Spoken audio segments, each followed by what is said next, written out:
В последние годы в Галском районе, как и во всей Абхазии в целом, значительно увеличилась популяция ряда хищников. В связи с этим участились случаи нападения волков и шакалов на сельскохозяйственных животных, в том числе на крупный рогатый скот. Сельчане жалуются, что из-за нападения волков их хозяйство несет серьезные убытки. Диким животным совершенно не мешает ограждение. Отпугнуть хищников могут собаки, но и они не всегда справляются с этой задачей. Как наступает ночь, шакалы начинают выть.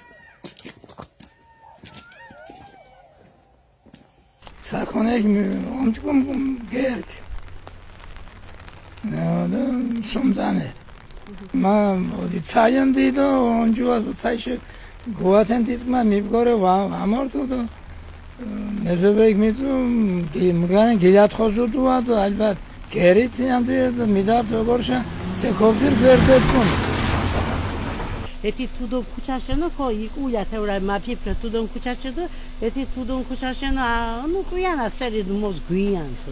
Информация мо, это время кучаша Мишель, видишь? Это кучаша Мишель, тинев затрухена, котоме унахуи.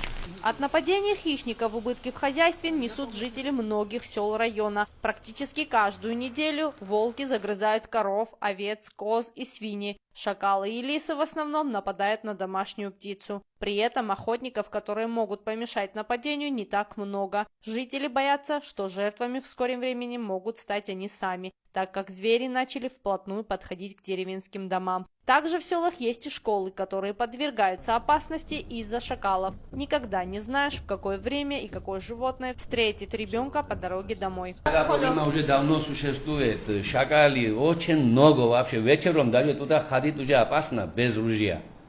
Вот 3 дня тому назад корова была у меня, вот 10 дней теленку было, его сели. А они выходят уже на трассу к людям? На трассу выходят, даже дома заходят ночью.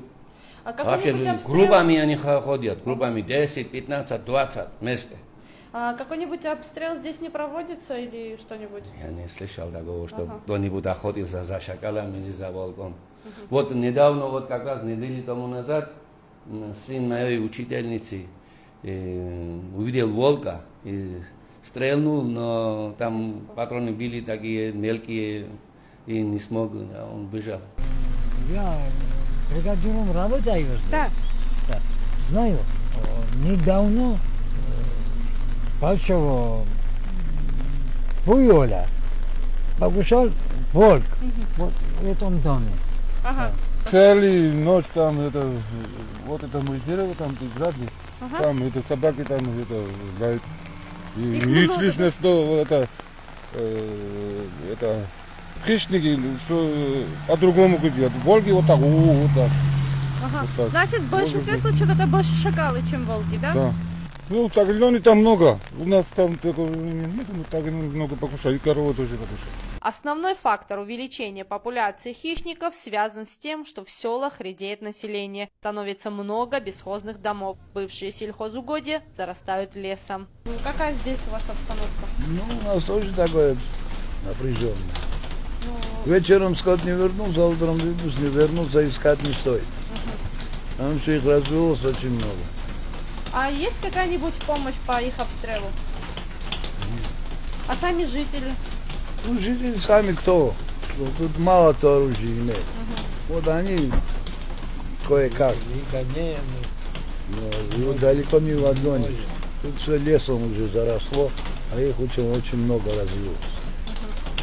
4 февраля 2025 года было подписано распоряжение о мерах по регулированию численности опасных диких животных на 2025 год. Контроль за его исполнением возложен на Государственную ветеринарную службу. Отследить и поймать хищников – сложная задача даже для опытных охотников. Да и не каждый из них рискнет выйти на опасное животное. Тем не менее, есть и те, кто не прочь пойти на отстрел волков и шакалов. Между тем, в нашем районе стоит остро вопрос соответствующего оформления и законности ношения охотничьих ружей, поскольку с видом на жительство получить надлежащие документы не всегда удается. Этот вопрос задал одному из кандидатов в президенты Беслан Кантария, который является не только председателем Галского районного собрания, но и членом Охотсоюза. Сегодня очень сложно собрать людей на охоту из-за отсутствия надлежащих документов, говорит Беслан Кантария. Большинство из тех здесь живущих, они все имеют вид на жительство. Выходит, что они не могут оформить на себя оружие и пользоваться оружием, чтобы защитить себя от шакалов и от волков. Но в данном случае речь идет об охотничьем оружии. Члены Охотсоюза, лица, которые входят в этот союз, еще тогда, когда у них были паспорта старого образца, до их аннулирования, они проходили нормально регистрацию, ходили на охоту. Но после того, как были выданы виды на жительство, закон об оружии, который был принят парламентом, предусматривает граждан Абхазии. То есть к этим законам не имеют равноправное отношение те, кто не является гражданином Республики Абхазия.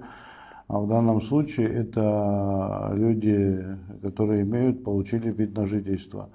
Соответственно, любой переучет каждый год это оружие проходило здесь в районе перерегистрацию, и они получали разрешение на его ношение, соответственно, и люди выходили на охоту в случае встречи с правоохранительными органами, они показывали свои документы, и все было в порядке.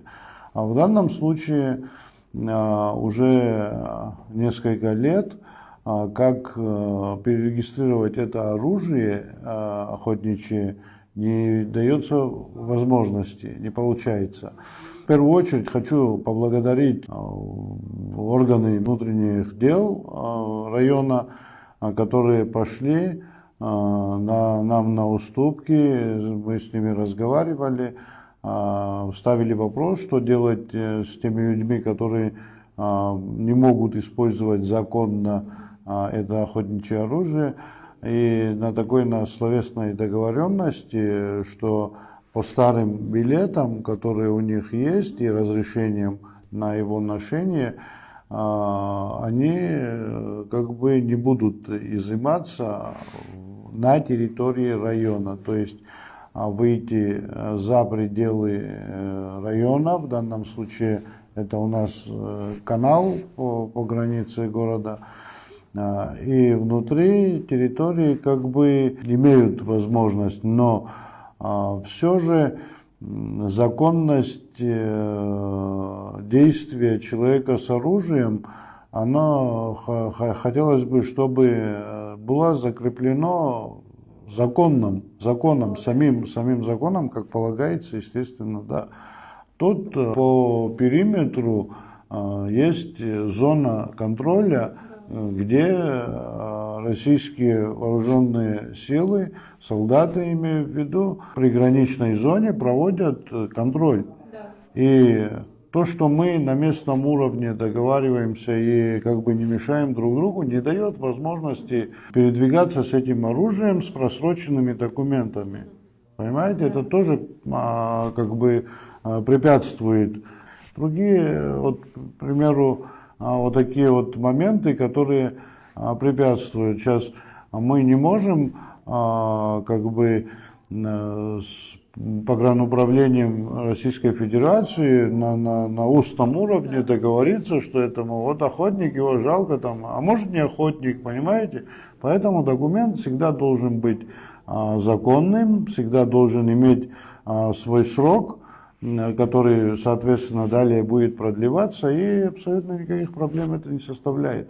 Вы видели, обращались, но в данном случае депутат парламента от нашего района обещал, что на одном из заседаний будет поднят этот вопрос, и, видимо, какую-то поправку внесут. Есть на это надежда, так как около 3000 ружей охотничьих в данный момент, в принципе, находится вне закона. Хищники не только нападают на людей и домашнюю живность, но и являются разносчиками опасных болезней, в том числе бешенства. От животных эти заболевания могут передаваться и людям. Поэтому необходимо как можно скорее исправлять сложившуюся ситуацию. Отстрел хищников на сегодня единственная эффектная мера, чтобы обезопасить людей и домашний скот от диких зверей. Важно помнить, что оба вида хищников могут быть опасны, если человек вторгается в их среду обитания. Поэтому не стоит забывать о правилах безопасности при встрече с волком или шакалом. Тея Басаря, Борис Цацуа, Александр Хуторов, Гал Медиа.